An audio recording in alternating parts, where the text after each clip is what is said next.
Ke berita lainnya, Saudara, Presiden Prabowo Subianto melantik menteri dan wakil menteri baru di jajaran Kabinet Merah Putih. Jamari Caniago dilantik sebagai Menko Polkam. Ada nama Erick Thohir yang resmi kini menjabat sebagai Menpora usai dicopot dari Menteri BUMN. Selain itu, Ahmad Doviri diangkat sebagai penasihat khusus bidang Kamtipmas dan Reformasi Polri. Demi dharma bakti saya kepada bangsa dan negara.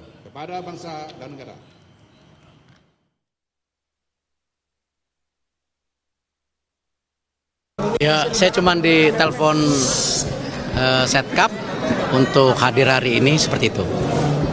Pak, menjabat sebagai Menpora sama PSSI ini sebenarnya gimana sih, Pak? Nanti kan itu ada prosesnya di FIFA. Ya, FIFA sebagai badan olahraga tertinggi di dunia, nanti mereka yang akan menentukan. Jadi akan mundur dari PSSI, Pak? Akan ikut campur pemerintah, Pak? Kenapa? Tidak ada aturan untuk tidak Ya, ada itu ikut campur dari pemerintah. FIFA yang atur nanti semuanya. Tapi akan mundur dari ketum PSSI, Pak? FIFA saya nggak tahu. FIFA bersurat. Tapi kalau dari Pak Eriknya sendiri ada etikat untuk mundur dari... Semua aturan dari FIFA.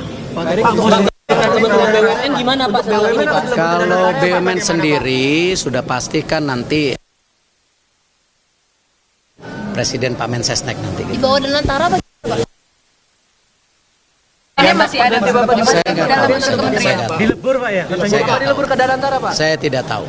Pak, sebagai Menpora fokusnya gimana, Pak? Ada SEA Games sama MotoGP terdekat. Ya, jadi nomor satu yang pasti saya mendapat penugasan oleh Bapak Presiden. Ya, tentu saya sebagai profesional dan tentu sebagai pembantu Presiden saya tegak lurus. Di mana ini kadang-kadang orang lupa antara olahraga dan pemuda, padahal Menteri Pemuda dan Olahraga. Artinya kalau kita bicara pemuda itu ada 131 juta pemuda yang ke depan ini merupakan basis dari bangsa kita itu sendiri. Artinya pemuda ini ke depan harus kita bangun ya secara kapabilitas untuk bisa bersaing secara global ya, dan cinta tanah air dan harus menjadi bagian untuk membangun bangsa kita ke depan. Itu yang pemuda.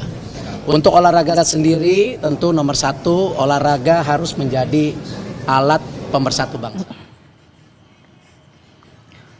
Selain melantik menteri dan wakil menteri, Presiden Prabowo juga melantik kepala staf kepresidenan yang baru, yaitu Muhammad Kodari. Kodari sebelumnya menjabat sebagai wakil kepala staf kepresidenan. Presiden juga melantik kepala Badan Komunikasi Pemerintah, yaitu Angga Raka Prabowo. Sebelumnya Angga menjabat sebagai wakil menteri Komunikasi dan Digital.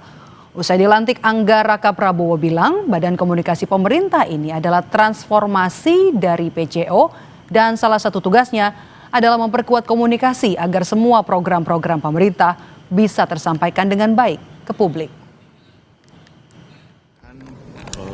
Bapak Presiden, program-program unggulan beliau itu bisa dikoordinasikan, diselaraskan, disinkronisasikan di antara kementerian dan lembaga juga bersama dengan teman-teman media semua. Mas Kepala Badan Komunikasi akan apa bedanya? Nanti kita lihat ya. Nanti setelah ini kami berkoordinasi dengan PCO. Saya akan bertemu dengan Pak Hasan Nasbi.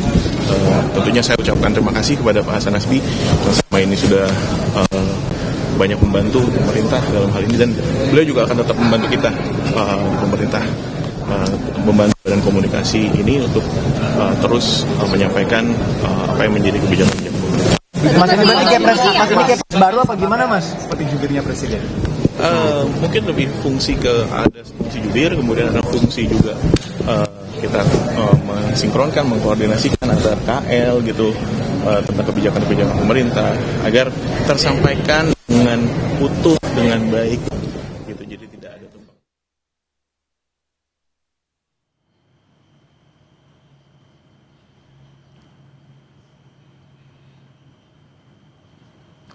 Dalam pelantikan Rabu sore, Prabowo juga turut melantik Farida Farihah sebagai Wakil Menteri Koperasi, Afrian Syahnur sebagai Wamenaker, Sarah Sadika sebagai Kepala LKPP, Brigjen Sony Sanjaya sebagai Kepala Badan Gizi Nasional, Nani S. Deang sebagai Wakil Kepala BGN.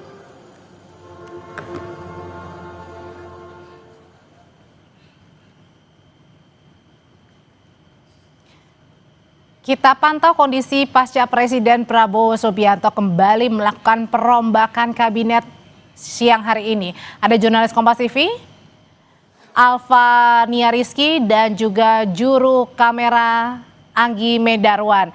Alfa, apa saja prioritas program yang akan dijalankan Menko Polhukam Djamari Tjaniago dan juga Menpora Erick Thohir?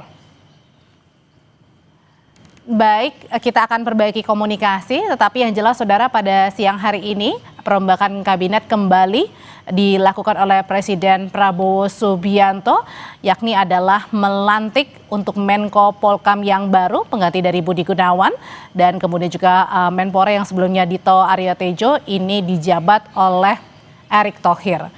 Sementara itu saudara, memang pelantikan menteri dan juga wakil menteri baru di jajaran Kabinet Merah Putih sudah berlangsung dari siang sampai dengan sore hari tadi. Ada nama Djamari Tjaniago yang dilantik sebagai Menko Polhukam menggantikan Budi Gunawan. Kemudian juga ada nama Erick Thohir yang sudah resmi menjabat sebagai Menpora usai dicopot dari Menteri BUMN. Selain itu juga ada nama Ahmad Doviri yang diangkat sebagai penasihat khusus bidang Kamtipmas dan Reformasi Polri.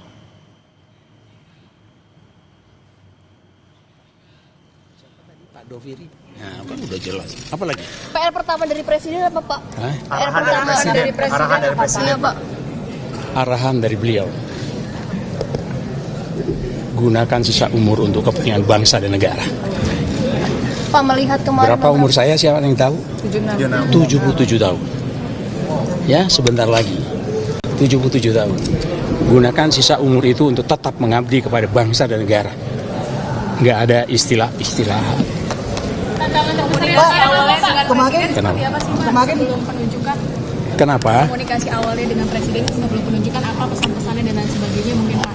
Pesannya itu tadi. Ayo kita sama-sama baiki, walaupun saya tahu kita sudah usia sekian, sisa umur itu kita manfaatkan sebaik-baiknya untuk kepentingan bangsa dan negara. Itu yang disampaikan kepada saya. Pak, tapi melihat beberapa kali ada kerusuhan gitu, Bapak melihat ini seperti apa Pak agar tetap aman? Ya itu Gimana melihatnya, Pak? nantilah, saya kan belum ke kantor. Tapi ada tantangan nggak sih Pak melihat kondisi yang sekarang Pak? Yang harus jadi prioritas Pak sekarang? Makanya saya kan belum ke kantor. Nanti di kantor saya kan dapat laporan. Apa sudah ada komunikasi dengan Pak Syafri Pak? Dengan Pak Syafri itu kooperasi dengan Pak Syafri ya komunikasi sebagai kawan banyak. Kalau sebagai Menko Polhukam interim Pak yang kemarin Pak. Jadi concern juga di salah satu. Kenapa? Penanganan demo ricu kemarin itu juga jadi concern untuk Bapak atau penugasan dari Bapak?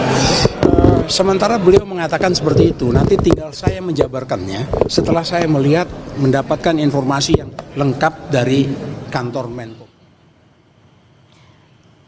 Kita sapa jurnalis Kompas TV Alfa Rizky di Istana Kepresidenan Jakarta untuk memantau bagaimana pantauan langsung usai Presiden Prabowo kembali melakukan perombakan kabinet. Alfa, jadi apa saja sebenarnya prioritas program yang akan dijalankan terutama untuk Menko Polhukam Djamari Tjaniago dan juga Menpora Erick Thohir?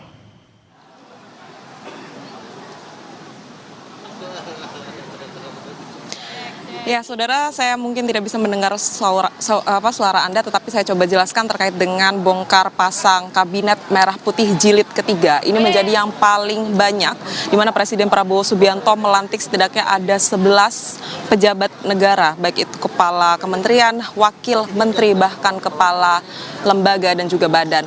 Dari 11 nama yang kemudian dilantik oleh Presiden Prabowo Subianto, ada beberapa posisi yang kemudian bisa menjadi perhatian. Yang pertama, terkait dengan posisi Menteri Koordinator Bidang Politik Hukum dan Keamanan, di mana diisi oleh Djamari Tjaniago, artinya yang menggantikan Budi Gunawan yang sebelumnya juga ada Menteri ad interim, yaitu Menteri Pertahanan Syafri Syamsuddin. Yang kedua yaitu Erick Thohir sebagai Menteri Pemuda dan Olahraga. Ini juga sangat dinantikan oleh publik. Akhirnya hari ini Presiden Prabowo Subianto melantik Erick Thohir menggantikan Dito Aryo Tejo menjadi Menpora. Apakah kemudian kursi kosong di Menteri BUMN akan diisi oleh orang lain atau ada upaya peleburan kementerian BUMN menjadi Badan Danantara. Tadi dikonfirmasi oleh Menteri Sekretaris Negara Prasetyo Hadi bahwa belum ada keputusan apakah secara kementerian BUMN akan dilebur ke Badan Investasi Danantara. Tetapi yang bisa dipastikan bahwa pengganti sementara dari Erick Thohir menjadi menteri adalah Wakil Menteri BUMN. Yang ketiga maksud saya, ada posisi Wakil Menteri Ketenagakerjaan yang sebelumnya Immanuel Ebenezer diberhentikan karena kasus, saat ini kembali dijabat oleh Afrian Syahnur yang juga memiliki track record sebagai Wakil Menteri Ketenagakerjaan. Ada Rohmat Marzuki sebagai Wakil Menteri Kehutanan menggantikan Sulaiman Umar, kemudian ada Farijah sebagai Wakil Menteri Koperasi. Yang juga menarik adalah Kepala Badan Komunikasi Pemerintah. Ada pergeseran nama atau ada perubahan nama badan. Dari sebelumnya adalah Kantor Komunikasi Presiden. Presiden Prabowo Subianto mengubah kantor PCO menjadi Badan Komunikasi Pemerintah yang dipimpin langsung oleh mantan Wakil Menteri Kombiji yaitu Anggaraka Prabowo. Yang selanjutnya ada Muhammad Kodari sebagai Kepala Staf Kepresidenan Ahmad Doviri. Ini juga menjadi perhatian publik karena ia diangkat menjadi penasehat khusus Presiden bidang keamanan dan ketertiban masyarakat serta reformasi kepolisian. Apakah reformasi kepolisian menjadi atensi khusus dari Presiden Prabowo Subianto? Jawabannya ya. Nantinya Doviri dan juga tim yang dibentuk di luar penasehat khusus, artinya ada tim khusus reformasi kepolisian akan secara khusus membahas reformasi kepolisian di Indonesia dalam beberapa waktu ke depan. Kapan sebenarnya dijanjikan, pada pekan ini atau pekan depan menurut keterangan dari Menteri Sekretaris Negara Prasetyo Hadi. Kembali ke studio. Posisi Menteri dan juga Wakil Menteri sudah diisi, tinggal Menteri BUMN saja yang dipertanyakan apakah nanti akan ada penggantian atau justru dilebur menjadi Danantara. Terima kasih laporannya jurnalis Kompas TV Alvan Rizky.